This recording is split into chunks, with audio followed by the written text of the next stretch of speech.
Welcome back to our channel study pad. আজ আমরা আলোচনা করব দশম শ্রেণীর সম্পাদ্য।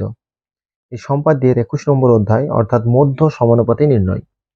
মধ্য সমানুপাতি নির্ণয় নিয়ে পূর্বে আমরা একটা ক্লাস করেছি, যে বেসিক কনসেপ্টটা যেটা আছে মধ্য সমানুপাতির, দুটি সরলরেখা দেওয়া থাকলে কিভাবে মধ্য সমানুপাতি বের করে। সেখানে আমরা √24 এর মানটা বের করেছিলাম এবং কি পদ্ধতিতে সেটা হয় সেটা নিয়েও আলোচনা করেছিলাম। এর পূর্বে আমরা পরিবৃত্ত, অন্তবৃত্ত এবং স্পর্শক এই তিনটি সম্পাদ্য নিয়েও বিস্তারিত আলোচনা করেছি এবং কোষে দেখি যে অধ্যায়গুলি আছে অর্থাৎ 11 নম্বর এবং 17 নম্বর দুটি অধ্যায়ের যে কোষে দেখি সমস্যাগুলি আছে সেগুলোর সমাধান করেছি। প্লেলিস্টের লিঙ্ক তোমরা ডিসক্রিপশনে পেয়ে যাবে। জ্যামিতি দশম শ্রেণী বলে একটা লিঙ্ক আছে, সেখানে যাবে এবং সেখানে সমস্ত রকম জ্যামিতি অর্থাৎ প্রয়োগ থেকে শুরু করে সম্পাদ্য, উপপাদ্য সমস্ত কিছুর আলোচনা কিন্তু ওই প্লেলিস্টে তোমরা পেয়ে যাবে। এবং প্রত্যেকটি অধ্যায়ের যে জ্যামিতির শর্ট কোশ্চেন বলো বা প্রয়োগের 3 নম্বর কোশ্চেন বলো, প্রত্যেকটির সমস্যার সমাধান তোমরা পাবে। আজ আমরা যেটা আলোচনা করব সেটা হচ্ছে দুটি প্রয়োগ নিয়ে। এর পূর্বেই আমরা দুটো পদ্ধতি জানি, বড় বাহুটা নেব না ছোট বাহুটা নেব, ঠিক আছে, সেটা তো পরের ব্যাপার। কিন্তু আমরা এখানে প্রয়োগ নম্বর 2, এই প্রয়োগ নম্বর দিয়ে আমাদের √21 এবং √15 দুটো সমস্যার সমাধান করতে দিয়েছে। এই দুটো সমস্যার সমাধান আমরা করব।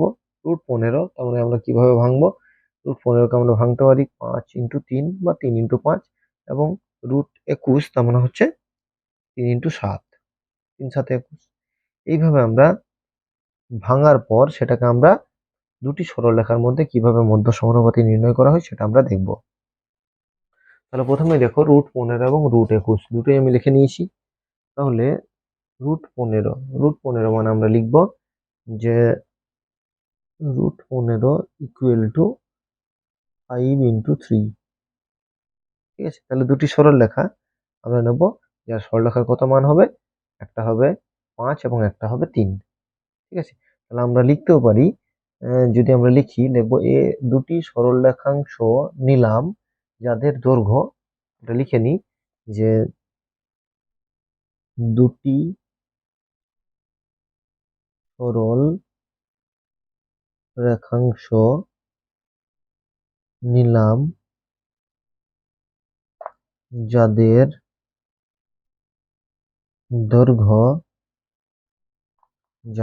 দৈর্ঘ্য 5 সেমি ও 3 সেমি, ঠিক আছে। তাহলে 5 সেমি আর 3 সেমি প্রথমেই দুটো বাহু আমাকে অঙ্কন করে নিতে হবে, ঠিক আছে, 5 সেমি এবং 3 সেমি। তাহলে প্রথমেই আমরা 5 সেমি নেব, ঠিক আছে। তারপর আমরা 3 সেমিটাকে নেব, 3 সেমিটা নিলাম, এবার আমরা 5 সেমিটাকে নেব। দেখো এটা হয়ে গেল আমার 5 সেমি, ঠিক আছে। 5 এবং 3 দুটো হয়ে গেল। এরপর আমাকে কি করতে হবে, যে কোনো একটা বাহু নিতে হবে, যে কোনো একটা বাহু নিয়ে নিলাম, যে কোনো একটা বাহু নিয়ে নিলাম। যে কোনো বাহু নেওয়ার পর প্রথমে বড় বাহুটাকে মাপবো, ঠিক আছে। বড় বাহুটা মাপ করে নিলাম, ঠিক ওইভাবে প্রান্ত বিন্দু থেকে একটা বৃত্তচাপ। তারপর আমরা ছোট বাহুটা নেব। তোমাদের যদি মনে হয় যে ছোটটা আগে নেবো, ছোটটা আগেও নিতে পারো, দুটো পদ্ধতি কিন্তু দেওয়া আছে। দেখো আমরা মাপ করে নিলাম, ঠিক ওই মাপেই এই মাপ করার সময় দেখবে যেন রেখাগুলো বেশি না হয়ে যায়। বেশি হলে কিন্তু সমদ্বিখণ্ডকটা বেশি হবে, তাহলে তখন মধ্য সমানুপাতটাও ভুল হবে। এবার আমরা অর্ধেকের বেশি বৃত্তচাপ নেব। পুরো রেখাটা যে দুটো কাটলাম সেই দুটোর মধ্যে অর্ধেকের বেশি বৃত্তচাপ নিয়ে উপরে এবং নিচে এটাকে সমদ্বিখণ্ডক করতে হবে। সমদ্বিখণ্ডক করতে হলে বৃত্তচাপ তো নিতে হবে, ঠিক আছে। বৃত্তচাপ নিয়ে নিলাম। এরপর বৃত্তচাপ দুটিকে আমরা যোগ করব। বৃত্তচাপ দুটিকে যোগ করে নেব, ঠিক আছে। যোগ করলাম, তাহলে কি হলো, রেখাটা সমদ্বিখণ্ডক হয়ে গেল। সমদ্বিখণ্ডক যখনই হলো, এরপর আমরা অর্ধবৃত্তটা অঙ্কন করব। এবার আমরা যেটা সমদ্বিখণ্ডক হয়েছে সেই বিন্দুতে বসিয়ে অর্ধবৃত্তটাকে অঙ্কন করে নিই। অর্ধবৃত্তটা অঙ্কন করলাম।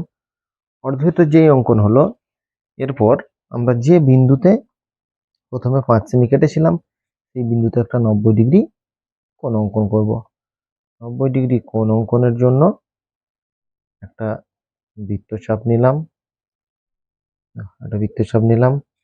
ওই বৃত্তচাপটা প্রথমে আমরা যেখানে ছেদ করেছে সেখান থেকে বসিয়ে একটা কাটলাম, তারপর আবার যেখান থেকে ছেদ করেছে সেখান থেকে বসিয়ে আরেকটা। এরপর আমরা দেখি এই বৃত্তচাপটা যখন একবারই বসাবো এটা একটু বাড়িয়ে নেবে, কারণ আমাকে বৃত্তচাপটা অঙ্কন করতে হবে। এরপর যেখানে দ্বিতীয় অর্থাৎ 120 ডিগ্রির সেখান থেকেও কাটলাম, কারণ আমরা জানি যে যেটা 60 ডিগ্রি এটা 120 ডিগ্রি, দুটো সমদ্বিখণ্ডক মানে হচ্ছে 90 ডিগ্রি।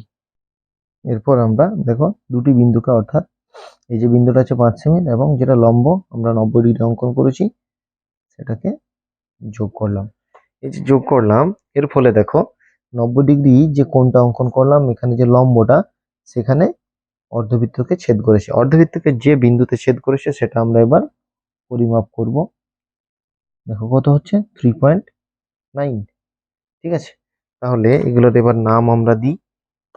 ধরে নাও এখানে রেখাটা হচ্ছে এ এক্স রেখা ছিল। আমরা প্রথমে বি বিন্দুতে কেটেছিলাম, তারপর বি থেকে সি পর্যন্ত কেটেছিলাম। এরপর আমরা সমদ্বিখণ্ডক করেছিলাম পি কিউ। পি কিউটা ও বিন্দুতে ছেদ করেছে। এই যে অংশ অর্থাৎ যে অর্ধবৃত্ত আমরা ও কে কেন্দ্র করে একটা অর্ধবৃত্ত অঙ্কন করেছি, অর্ধবৃত্ত অঙ্কন করার ফলে আমার এই যে 90 ডিগ্রির কোণটা সেখানে আমার ডি বিন্দুতে ছেদ করেছে, অর্ধবৃত্তের পরিধিকে ডি বিন্দুতে ছেদ করেছে। তাহলে আমরা এখানে লিখব যে অতএব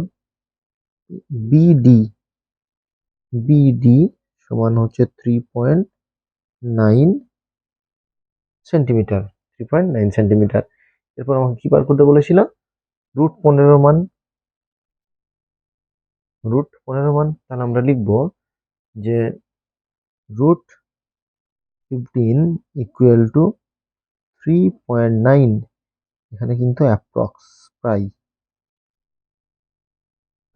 কারণ এটা ফ্র্যাকশনে আসবে। ঠিক আছে, যদি √36 হতো তাহলে 6 আসতো, √25 হলে 5 আসতো, √16 হলে 4 আসতো, কিন্তু এটা তো অ্যাকচুয়াল 15 বর্গমূল তো 3.9 অ্যাকচুয়ালটা নয়, এরপর আরো কিছু সংখ্যা থাকবে, তার জন্য আমরা প্রায় কথাটি ব্যবহার করব। ঠিক আছে, তাহলে যে দুটো রেখা আমি নিয়েছিলাম এখানে, রেখা দুটো কত কত ছিল? একটা হচ্ছে 3 সেমি, একটা ছিল 5 সেমি। তাহলে 3 সেমি ও 5 সেমির মধ্য সমানুপাত হলো 3.9। এরপর আমরা √21 দেখবো। দেখো √21, তাহলে এটাকে ভাঙলে কত পাবো? 7 এবং 3।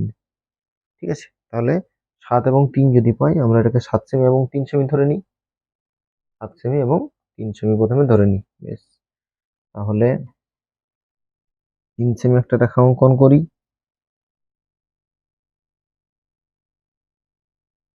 আর একটা 7 সেমি।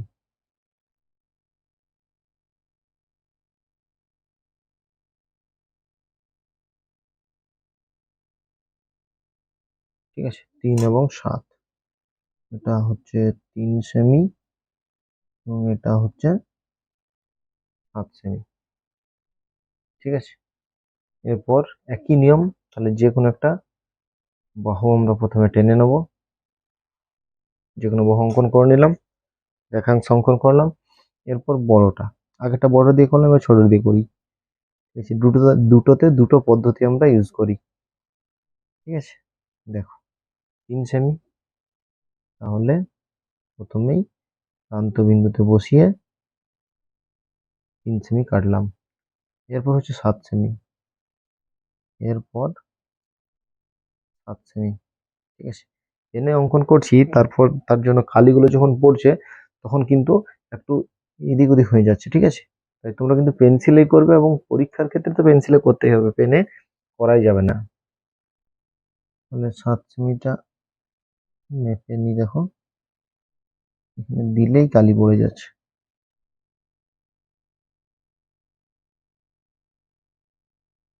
তাহলে 7টা যেখান থেকে ছেদ করেছিলাম সেখান থেকে কেটে নিলাম। দেখো, ঠিক আছে, এরপর আমরা কি করব?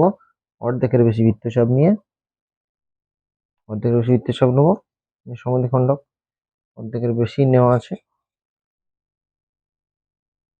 ঠিক একই রকম ভাবে উপর নিচে প্রান্ত বিন্দুতে বসিয়ে দুই দিক থেকে সমদ্বিখণ্ডক করলাম। এরপর আমরা দুটোকে জয়েন করব।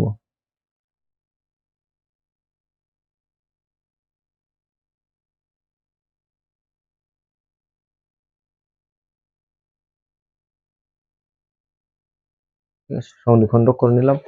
এরপর সমদ্বিখণ্ডক থেকে আমরা কি করব, অর্ধবৃত্তটা অঙ্কন করব। তাহলে আমরা সমদ্বিখণ্ডকে থেকে মাপ নিলাম, মাপ নিয়ে আমরা অর্ধবৃত্তটাকে অঙ্কন করে নিলাম। এই যে অর্ধবৃত্তটাকে অঙ্কন করলাম, তাহলে আমি কি করেছিলাম, প্রথমে ছোট বড়টা নিয়েছিলাম। তাহলে এখানে কি করব, একটা 90 ডিগ্রি কোণ আমরা অঙ্কন করে নেব। এই বৃত্তচাপটা কিন্তু একই মাপের যেন থাকে, একই মাপে না থাকলে তখন মধ্য সমানুপাতটার মানটাও কিন্তু পরিবর্তন হয়ে যাবে। তাহলে এই জায়গাটা খুব সূক্ষ্মভাবে অঙ্কন করতে হবে, কারণ এখানে যদি কোনোভাবেই ভুল হয় তাহলে মধ্য সমানুপাত তুমি কোনোভাবেই ঠিক করতে পারবে না। ঠিক আছে, এরপর আমরা কি করব, 90 ডিগ্রি কোণটাকে অঙ্কন করে নিই। তাহলে আমরা এই বিন্দুর সঙ্গে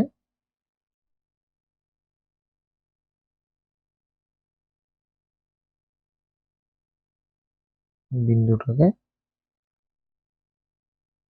যোগ করে নিই। তাহলে আমরা 90 ডিগ্রি কোণটা অঙ্কন করে নিলাম। এরপর আমরা এটাকে মাপ করি। দেখো, মাপ করব ঠিক যেখানে ক্রস করছে। দেখো কত হচ্ছে, 4.65 এর পর একটা, 4.6। তাহলে এটার আমরা নাম দিলাম এ, বি, এটা হচ্ছে সি, এটা এক্স, এইটা পি কিউ নাম দিলাম। সমদ্বিখণ্ডক যেটা করেছি ও বিন্দুতে ছেদ করেছে, এটার নাম দিলাম ডি। তাহলে B D equal to 4.6 centimetre. যেহেতু সেমিতে আমি ধরে নিয়েছিলাম, তাহলে আমরা লিখবো যে √21 ইকুয়াল টু 4.6 প্রায়। এখানে আর একক লেখার প্রয়োজন নেই, যেহেতু এটা কোনো একক ছিল না। আমরা সম্পাদ্যটা অঙ্কন করার সময় সেটাকে এককে ধরে নিয়েছিলাম। তাহলে এখানে তোমরা দেখো √21 এবং √15, এই যে দুটি প্রয়োগের আমরা দুটি সরল রেখার মাধ্যমে মধ্য সমানুপাত নির্ণয়। এরকম আরো হতে পারে। ঠিক আছে, √21 হলো, √15 হলো। এরপর যে সংখ্যাগুলোকে ভাগ যায় না, মানে দশমিকের ভাগ, এই ধরনের কয়েকটা সংখ্যা নিয়ে আমরা পরবর্তী ক্লাসে আলোচনা করব। তোমরা অবশ্যই আমাদের চ্যানেলে জুড়ে থাকো, চ্যানেলটিকে দেখো এবং চ্যানেলটির নতুন চ্যানেলটি যদি সাবস্ক্রাইব না করে থাকো অবশ্যই চ্যানেলটিকে সাবস্ক্রাইব করবে পরবর্তী ক্লাসগুলি পাওয়ার জন্য। আর যদি ক্লাসগুলি হেল্পফুল হয়ে থাকে অবশ্যই বন্ধুদের মধ্যে শেয়ার করো। তাহলে আমরা প্রথমে বেসিক কনসেপ্টটা দিয়েছিলাম যে দুটি সরলরেখার মধ্যে কিভাবে মধ্য সমানুপাত নির্ণয় করা হয়। তারপর আমরা দুটো রুট অর্থাৎ √15 এবং √21 দিয়েও দুটো মধ্য সমানুপাত নির্ণয় করলাম। এছাড়াও যদি তোমাদের কোনোটা মনে হয় যে এই সংখ্যাটা কিভাবে মধ্য সমানুপাত নির্ণয় করা হয় অবশ্যই কমেন্ট বক্সে কমেন্ট করবে, তাহলে আমরা সেটাও নিয়ে আমরা মধ্য সমানুপাত নির্ণয়ের ক্লাসটা করে দেবো। এর পরবর্তীতে আমরা যদিও এই দুটি সরলরেখার মাধ্যমে মধ্য সমানুপাত নির্ণয় শিখে গেলাম, পিথাগোরাসের উপপাদ্য অনুযায়ী কিভাবে মধ্য সমানুপাত নির্ণয় করা হয় সেটাও আমরা একটা দেখবো পরবর্তী ক্লাসে। আজ এই পর্যন্তই, পরবর্তী ক্লাস নিয়ে আমরা খুব শীঘ্রই হাজির হবো। ততক্ষণ পর্যন্ত সকলকেই ধন্যবাদ। সবার দিন শুভ হোক, ভালো থাকো, সুস্থ থাকো, ভালো করে পড়াশোনা করো।